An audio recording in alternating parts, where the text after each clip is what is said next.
Friends வாங்க இன்றைக்கி ஒரு சூப்பரான டிவோஷனல் விலாக் பார்க்கலாம். நம்ம வீட்டு பக்கத்தில் கோவில் இருக்குதுன்னு சொல்லியிருக்கேன் இல்லைங்களா, அந்த கோவிலில் தான் இந்த 3 நாளுக்கு சூப்பரான திருவிழா ஸ்டார்ட் ஆகிருக்குங்க. அதை பற்றி பார்க்கலாமா? இன்றைக்கி கணபதி ஹோமம் தான் ஸ்டார்ட் பண்ணியிருந்தாங்க. இந்த கணபதி ஹோமம் சூப்பராக முடிஞ்சிச்சு. இந்த வீடியோவில் பார்க்கலாம். வாங்க வீடியோக்குள்ளே போகலாம். இன்றைக்கி திருவிழா ஃபஸ்ட்டு டேன்றதுனால கணபதி ஹோமத்தோடு நல்லபடியாக ஸ்டார்ட் பண்ணாங்கங்க.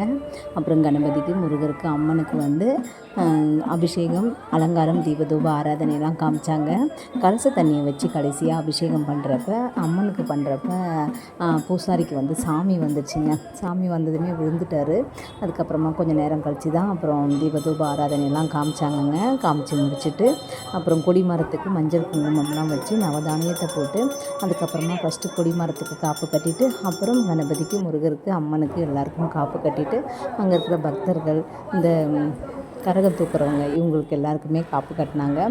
அப்புறம் காத்தவராயனுக்கு படையல் போட்டு சுற்றி போட்டாங்கங்க. சுற்றி போட்டு முடிச்சுட்டு தீபதூப ஆராதனையெல்லாம் காமிச்சு பிரசாதம் கொடுத்தாங்க. இன்றைக்கி நல்லபடியாக கணபதி ஹோமம் முடிஞ்சுதுங்க. வீடியோ பிடிச்சா லைக் பண்ணுங்கள், சப்ஸ்கிரைப் பண்ணுங்கள். பாய்.